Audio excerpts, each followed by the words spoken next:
शकत नाही कारण 370 कलम लावले आणि हे इकडे येऊन आम्हाला देशाबद्दल धडे देणार. त्याला कोण नाही विचारत.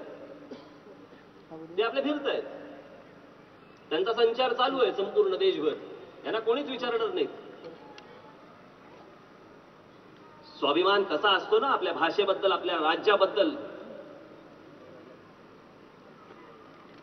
ते कालच उदाहरण दिलं, एपीजे अब्दुल कलाम आपले राष्ट्रपती होते. या एपीजे अब्दुल कलामांचं एक पुस्तक आहे अग्निपंख नावाचं, वाचलंय का तुम्ही? मला माहित नाही. त्यांचं आत्मचरित्र आहे. एपीजे अब्दुल कलाम धर्माने कोण? मुसलमान.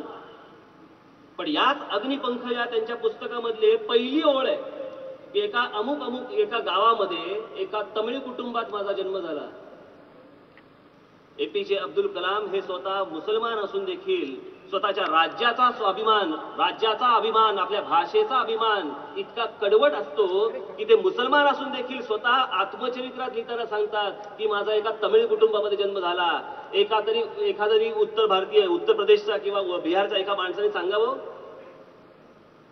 जे जुने इथे राहतात त्यांच्याबद्दल आमचं काही म्हणणं नाही. माझे मित्र आहेत की हे इथे आमच्या वाघी सारस्वत बसलेत. माझे मित्र आहेत. सुरेश गुप्ता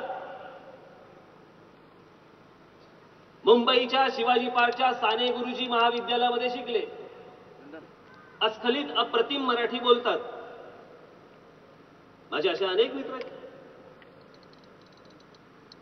त्यांच्याबद्दलचा प्रश्नच नाही, कारण ते जर मुंबईचा विचार करत असतील, महाराष्ट्राचा विचार करत असतील, आमचं काहीच म्हणणं नाही. महाराष्ट्राच्या संस्कृतीशी एकरूप व्हा, आमचं काहीच म्हणणं नाही. ज्या दिवशी तुम्ही जय महाराष्ट्र म्हणायला शिकाल, आमचा संबंधच नाही.